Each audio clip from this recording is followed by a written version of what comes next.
Brasil, né? E como superar o atraso e a depressão de desenvolvimento da metade sul do Rio Grande do Sul, né? Muito bem, então o senhor começa já contestando... Só para animar aqui, porque o Maksud tem uma inteligência exuberante, aliás, os outros também, então vamos ajudar o povo a pensar. Pois não. Foi o que ele propôs por primeiro. O economista Rodrigo Constantino, também analista de empresa, provavelmente tem um pensamento um pouco diferente, pelo que a gente lê, pelo que eu leio do senhor. Boa noite. Boa noite. Bom, eu queria colocar algumas coisas antes. Primeiro, o crescimento, acredito eu, que o Maksud estava falando também a nível sustentado, na opinião minha, e, de fato, a gente acaba vendo muitos voos de galinha aqui por falta de poupança. Poupança no Brasil não existe por um problema estrutural, não vale a pena falar todas as causas disso agora, mas, na minha concepção, a solução passa por redução de gasto público. Quando o governo baixar gasto, as pessoas vão poupar mais. Permite uma parte? Claro. Em qual ponto? Reduzir gasto também acho que é sempre uma coisa que me soa musicalmente muito bem. Em que lugar? Bom, 36 ministérios, Ministério da Pesca... Então, vamos extinguir todos. Quanto se economiza? Não faz sentido. Vamos parar de dar financiamento para a ONG, para o MST, tem espaço. É outra coisa. Sim, mas isso dá bilhão? Chega em bilhão, chega. Reduzir funcionalismo público. Então vamos pegar isso para depois a gente desdobrar essa conversa. Reduzir funcionalismo público em qual área? Em qual área? Vamos propor. Eu sou campeão de demissão de servidor ocioso contratado por cartão de político. Fui prefeito de uma capital, governador de um estado e fiz.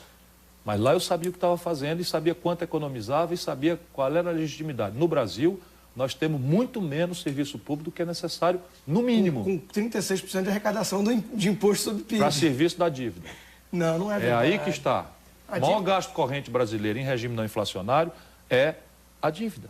São os juros. É o financiamento do rentismo que faz a folga de 70 mil brasileiros. Isso não é mais a realidade atual. Não é? Cada vez menos. Vamos aos números. Cada vez menos. Vamos aos números. O PAC hoje é o maior investimento dos últimos 15 anos da União Federal, 18 bilhões. Nos últimos 12 meses, o Brasil pagou 162 bilhões de reais de juros. Sim, os juros não veio do nada. Não existe. O governo gastou.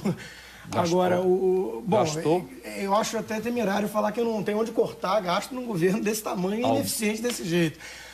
Todo mundo que precisa ir numa repartição pública tem ideia de como é que são os serviços. Eu sou adepto disso, eu quero saber aonde nós vamos achar 1 bilhão. 1 bilhão. Eu acho que essa discussão... Desculpe, Ciro. Não, vamos nessa. Porque se existe inteligência exuberante... Senão o pessoal dorme aí. Inteligência exuberante é sua. O problema, eu acho que nós estamos discutindo aqui coisa de número, onde vai tirar, onde não vai tirar, etc. Eu acho que o problema não é esse, não é? E você sabe disso.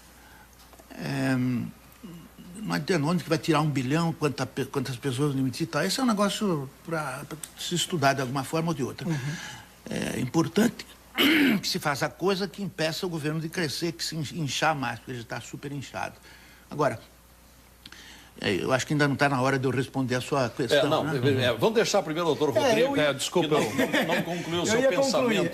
Bom, outra coisa que eu ia falar, um comentário breve, é que o crescimento que estamos vivendo é um fato inegável, porém, na minha opinião, ele ocorre a despeito do governo aí presente, não por causa dele. Quer dizer, todo um cenário de conjuntura internacional, preço de commodities, crescimento chinês, o Brasil que menos cresce dentro do BRIC, dentro de toda uma gama de países em desenvolvimento. Então, eu acho que acreditar isso a um mérito desse governo também é um erro. E só para voltar à sua primeira colocação sobre o fórum e a provocação que você fez em relação à solidariedade onde fica, eu queria voltar nisso porque eu encaro a pergunta como uma falsa dicotomia, porém muito comum. Eu não vejo o mercado versus solidariedade, pelo contrário. Eu vejo que tudo que eu consigo comprar de remédio na farmácia vem da busca de lucro de empresas competindo. Eu vejo que o que Adam Smith percebeu em 1776, que não é da benevolência de um açougueiro que vem a minha comida que eu compro, e sim da busca dos próprios interesses dele. Então eu não entendo muito bem essa dicotomia. Pelo contrário, eu não quero depender de solidariedade de governo ou de empresário algum para ter as minhas demandas satisfeitas. Eu quero depender, isso sim, de um mercado competitivo, onde cada um deles esteja buscando seus interesses. É assim que vai chegar na minha mesa as coisas que eu preciso para o meu conforto. O senhor entende que a guerra de mercados, chamada globalização, ela acaba beneficiando a todos? Ela acaba beneficiando quando há trocas mútuas e livres dentro de um contexto institucional, né, que evite fraude e abusos. Porém, o próprio termo guerra eu já considero pejorativo. Eu não vejo exatamente como uma guerra. Quando empresas estão competindo para atender a demanda, o tirano, entre aspas, é o consumidor. A satisfazer a demanda. Tem uma frase de Ludwig von Mises, da escola austríaca, que acho que resume bem isso que a gente está falando. Não é porque as pessoas bebem... existem destilarias que as pessoas bebem uísque. É porque as pessoas bebem uísque que existem destilarias. Quer dizer, primeiro vem uma demanda. Depois as pessoas têm que competir no livre mercado para atender essa demanda. Não é mais moderno esse raciocínio. Por que não? Não é porque um africano miserável está informado pela televisão de todo o padrão de consumo que é referido crescentemente à felicidade. E ele não dispõe da menor chance de acessar a isso. Estou falando dos africanos para não falar dos nordestinos. Esse é o lado do pejorativo. Mas quem não está protegido da propaganda que induz mas não é propaganda. Não é propaganda, política. Nem eu acho que deva se restringir o acesso das pessoas. Minha opinião é um pouco complicada porque eu não gosto de manual. A questão é assim, falamos do Brasil. O Brasil é uma potência intermediária. Nós somos a 15ª economia industrial do planeta e temos o que perder. Ponto final, nós temos o que perder. As condições de consumo, quer dizer, o padrão aspirado de consumo, o padrão desejado de consumo, é a única verdadeira globalização. É a única. E é um padrão de consumo que vem na esteira da afirmação de identidades culturais que não são as nossas. Já tem aí uma outra digressão para outra hora a gente refletir. Eu me preocupo muito com a perda de identidade cultural, porque isso informa como é que a gente se relaciona, como é que a gente se vê no mundo. E não é para fazer muro contra ninguém, não. Eu acho que no futuro a liberdade deve ser absoluta para tudo. E o auto-juízo, o auto-arbítrio deve ser o grande juiz de todos. Porém, a verdade não é, nesse momento, assim. Por quê?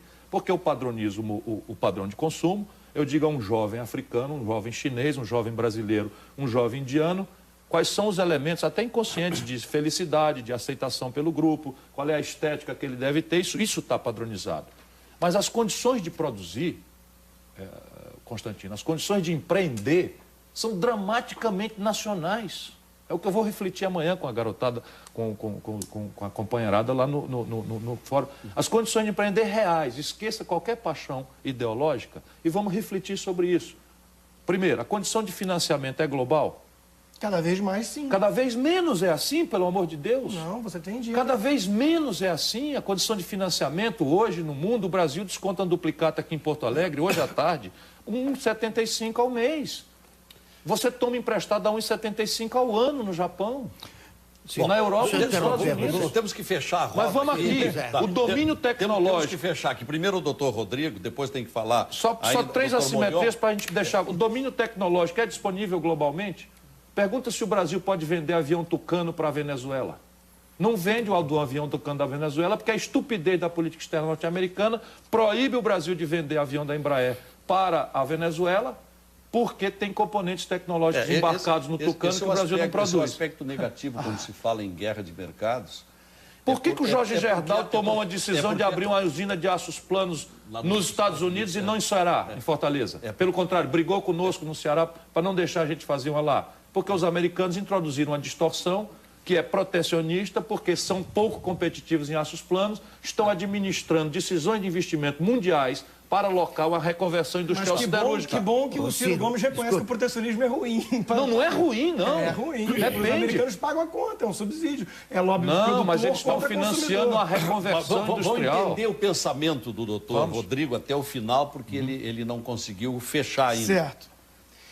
Bom, o que acontece? Quando o Ciro está falando de uma coisa que é verdade, os juros, por exemplo, não é igual no mundo inteiro, não é unificado. E o câmbio? O câmbio também não é. Um dos principais motivos disso são as barreiras artificialmente criadas por governos locais. E os impostos. E os impostos. E o sistema tributário. Eu gostaria de falar uma coisa. E o nível de capacitação do capital humano. Você entra na humano. Amazon, aliás, o avanço tecnológico está permitindo cada vez mais isso.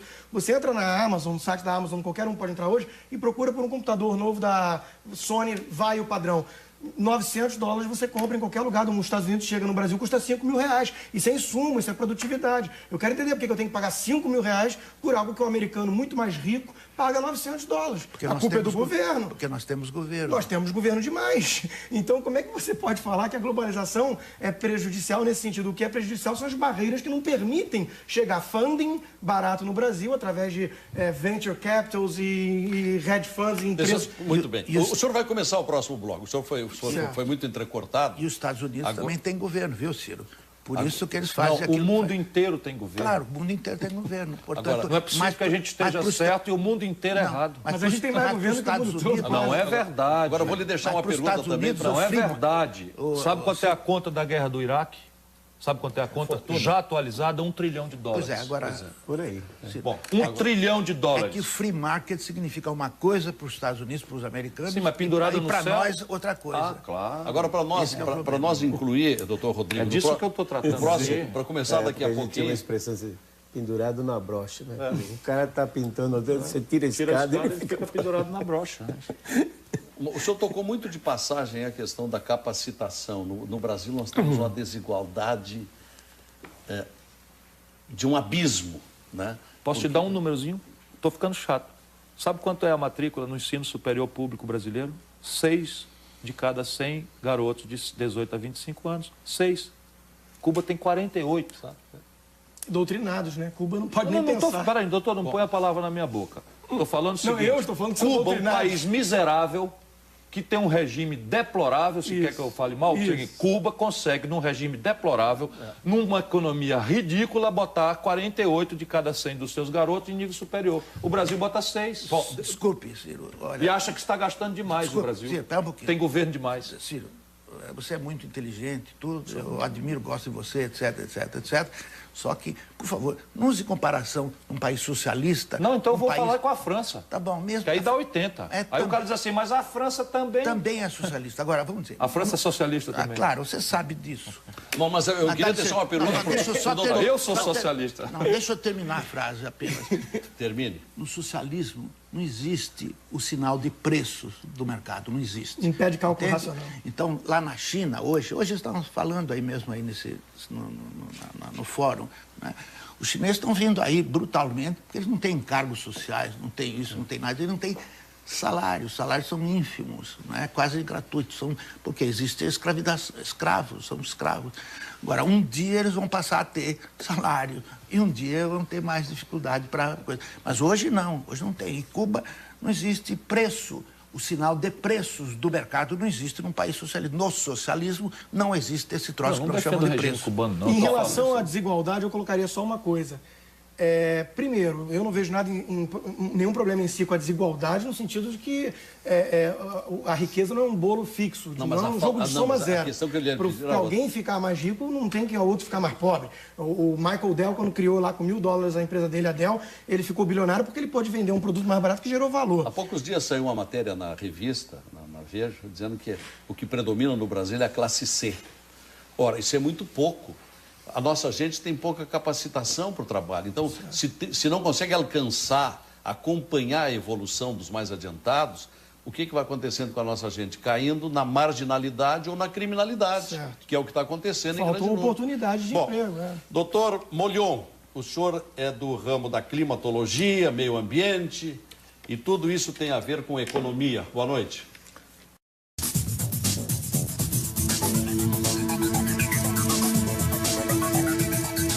Nós estamos sentindo que, sob o título O Mercado é o Mundo, se permite um seminário de dias e dias. E tudo será resumido amanhã no único dia. Então, imaginem trazer esse tema para 4 especialistas durante 1 hora e 5 minutos nesse programa. Nós vamos ficar aqui com manchetes, com pronunciamentos telegráficos, porque quase não dá para aprofundar. Mas, recomeçando com o doutor Rodrigo Constantino, que é economista, eu prometo que não interrompo. Vamos inserir um pouco mais o Brasil nesse grande debate. Bom, o Brasil está atrasado, está perdendo a guerra, como foi o termo que você usou, por vários motivos, né? O Brasil não abraçou ainda a globalização de fato. A gente vê Taiwan, Singapura, Hong Kong, vários países asiáticos, a Irlanda na Europa, vários países que abraçaram a globalização de forma a se tornar competitivo. No Brasil, como foi mostrado hoje em algumas palestras, quer dizer, abrir uma empresa é uma tarefa árdua, fechar é impossível. Tem que encarar de cara 40% quase de carga tributária, uma burocracia asfixiante. Quer dizer, tudo isso somado torna o empreendedorismo no Brasil uma coisa quase uma prática proibitiva. Então, dentro desse contexto, o funding não chega, os juros é alto porque falta poupança que gera oferta monetária para baixar os juros. Então, quando você junta todo esse cenário, empreender no Brasil, ainda mais tendo que competir com China, com tudo isso que está vindo aí, é uma tarefa muito complicada, né? Qual é a solução para esse problema? A solução passa inevitavelmente por uma redução do aparato burocrático, por uma redução de carga tributária e por um esquema que permita um ambiente menos hostil. O senhor tem esperança de ver uma baixa na carga tributária? Não, esperança em curto prazo, não. Eu acho que a gente trabalha no campo das ideias para ver se um dia o país muda. Um dos requisitos fundamentais para estimular esse desenvolvimento ele é um devaneio. No curto prazo, concordo, mas aí que está. Felizmente, as forças que vêm de fora dos mercados são muito poderosas, né? A gente vê... Posso dar só uma informação? Não, é uma informação. Que a gente vai indo. Acabaram de revogar a CPMF. Que isso? Acabaram de revogar a CPMF, todas as providências restam só 78 tributos. Não, tudo certo. Não, peraí. Deu para ver que ela não fazia falta. O doutor Constantino tem aquela coisa que tem o condão de me desorientar se eu não tivesse já 50 anos. A questão é a seguinte, eu não sou defensor de burocracia, de corrupção, de Estado balofo, de nada. Portanto, vamos tratar a coisa onde ela tem que estar. A carga tributária brasileira cresceu de 27% do PIB, quando eu era ministro da Fazenda, dia 1º de janeiro de 1995, para 35% no dia 1º de janeiro de 2003, quando o Lula tomou posse. E eu não vi essa efervescência, você também era muito moço, não tem culpa, mas eu não vi a ideia. Sim, mas eu escrevi, sim.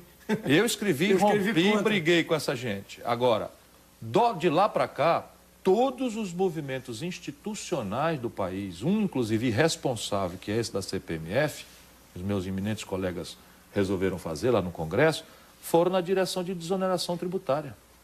Agora, por que a gente não derruba a carga tributária de uma forma correta? O senhor já vai falar. Por causa daquilo que ninguém quer falar, por causa da interdição patrimonial. O país tem que gerar superávites monstruosos para servar uma coisa que era uma dívida pública que levou 500 anos até o governo Fernando Henrique para arredondar em 35%, 36% do PIB e que em 8 anos deste tipo de maluquice ideológica vendido como ciência virou 58% do PIB em apenas 8 anos. Conclua. Como é que você trata a reforma tributária com uma dívida galopando desse jeito? Bom, cortando o gasto, só tem um jeito. Mas imagina um indivíduo que tem um orçamento familiar. De novo, ele tem uma dívida que ele herdou. Vamos discutir, o fato existe a dívida. Não me põe do outro lado, eu estou do seu mesmo lado. Não, eu sei. 3 trilhões. Existe uma dívida de mais de R$1 trilhão herdada de governos gastadores. Governos gastadores. Mas deixa eu fazer... Se a família tem um Deixa eu aproveitar a sua inteligência. Uma dívida desse tipo, só tem um jeito de cortar que eu conheço, não existe mágica. Tem que produzir receita para pagar. Olha só, posso falar para nós regular o tempo? Não, eu na verdade, queria que a inteligência dele, porque a metodologia é boa, talvez porque eu já estou mais traquejado nessas coisas, é que estou fazendo essa provocação para explorar a inteligência dele, a bem do nosso debate e do telespectador especialmente. Você fala assim, cortar gasto, isso é muito simpático. Eu sou um muquirana em casa, eu corto gasto diariamente, eu não faço crediário, não gosto, não tenho dívida. Tudo certo, eu sou assim. Governador, prefeito, ministro, eu fiz ministro fazendo o maior superávit da história da fiscal brasileira, está tudo certo. Mas a minha questão é, no aqui e agora brasileiro, esse discurso não pode ficar no truísmo de que é preciso ser racional nos gastos, porque senão nós entramos num parafuso de piração, porque caricatura não falta. Às vezes assim, tem ministério demais, ok, Ministério dos Negros, Ministério das Mulheres, corta qual? E economiza quanto?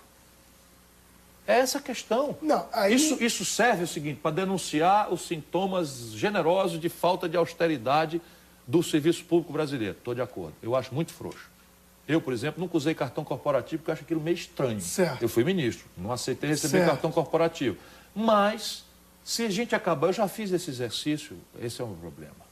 Por isso, e eu não deixo mais, por isso que eu fico até mal educado, eu não deixo mais ninguém dizer truísmos na minha frente, politicamente corretos, audíveis como música para a população, e que deixam uma ilusão grave, perigosa, para a inconsequência da política brasileira, que é assim, está aí um monte de coisa fácil de fazer, um monte de caricatura, não está vendo a quantidade de ministério? Sim. Não sei o que, o Brasil está em pandarecos, o gasto corrente brasileiro é deprimido.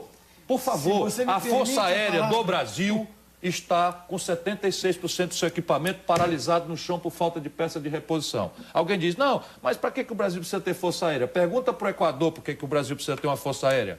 A Colômbia andou lá invadindo o território, o espaço aéreo, a Venezuela mobilizou tropas na fronteira da Colômbia. Está rindo de quê? Eu não concordo. Você não concorda que acabou de acontecer um problema que quase leva uma parte da América Latina à guerra? Quase por causa do Chaves, né? Não interessa por causa de quem, eu quero saber qual é a capacidade dissuasória do Brasil. Intervalo, para nós ouvirmos de volta o doutor Molhon, que não conseguiu ainda... Não, você está protegendo ele, agora ele conseguiu. Não, distinguir bem ainda a conservação ambiental... Ah, o Molhon, pensei que era o Constantino. Com mudança climática. E eu vou lhe deixar uma perguntinha que tem um interesse regional muito grande, doutor Molhon. Pois não. Nós estamos tendo um debate muito acirrado aqui no Estado, em função da vinda de 3 chamadas empresas papeleiras, isto é, que plantam para produzir celulose e estão querendo plantar bastante eucalipto na metade sul. E dizem alguns que isto vai exaurir a água do solo e nada mais nasce ali, pela quantidade. Eu vou lhe pedir uma opinião sobre isso, já que o senhor é um estudioso do assunto. Na volta.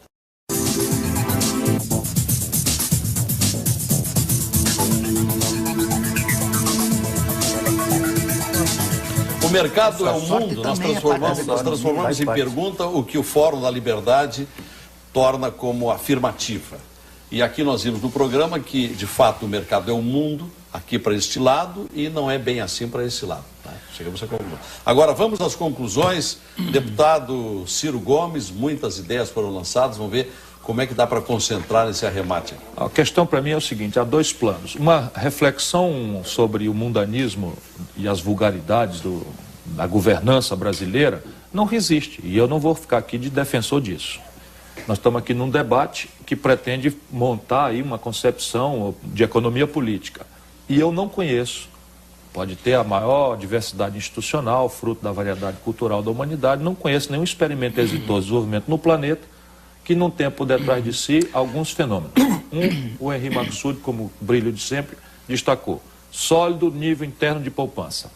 A única exceção é a Norte América, que tem poupança zero e se desenvolve assim mesmo, desde o pós-guerra, por uma atipia. Imprime o dólar, que é reserva de valor, que não se realiza lá, o que seria a maior hiperinflação do mundo.